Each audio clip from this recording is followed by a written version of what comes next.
Bonjour à tous, mon nom est Jean-Luc Schilling et j'ai le plaisir de vous présenter mon dernier livre, Éloge immodéré du vin de Bordeaux. Voilà plus de 20 ans que je parcours le vignoble bordelais et je voulais vous le raconter. Mon livre n'est pas un énième bouquin sur le vin, il n'a rien du manuel intimidant ou de l'ouvrage révérencieux, au contraire, il raconte le grand roman du vin de Bordeaux.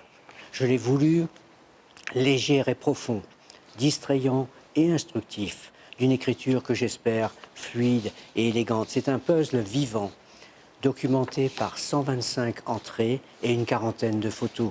Ma subjectivité s'assume bienveillante, mais jamais complaisante. Je vous raconte des histoires, des anecdotes, des témoignages, mes souvenirs, mes émotions collectées au cours de mes traversées dans le vignoble, pendant mon passage à la faculté d'œnologie de Bordeaux et sans esquiver les importants enjeux économiques du Bordeaux à l'heure de la mondialisation, aperçus pendant mes nombreuses années passées à l'étranger, au Japon et au Royaume-Uni notamment. Vous ferez les vendanges au mythique château d'Yquem. Vous pénétrez dans les coulisses de Cheval Blanc. Nous suivons le patron de ces deux domaines jusqu'en Argentine. Nous allons aussi à Pauillac, à Margaux, dans les sous-sols de Saint-Émilion, au bord du bassin d'Arcachon. Nous apprenons la dégustation joyeuse. Les séances d'assemblage n'auront plus de secret pour vous. C'est là que s'élaborent ces grands Bordeaux connus dans le monde entier. Nous partons aussi sur les traces de Thomas Jefferson et de ses compatriotes américains, le propriétaire du merveilleux Aubryon et celui de Haut-Bailly jusqu'aux chutes du Niagara. Nous suivons la bouteille bordelaise au Japon, en Chine, à Hong Kong. Il y a aussi l'incroyable saga de ce plombier qui entretenait les entrailles de mouton Rothschild et qui finit par planter son propre vignoble de 5 hectares au milieu des grands crus. Celle aussi de ce champion de France de la taille de vigne. Il peut tailler les yeux fermés et on le réclame jusqu'en Californie.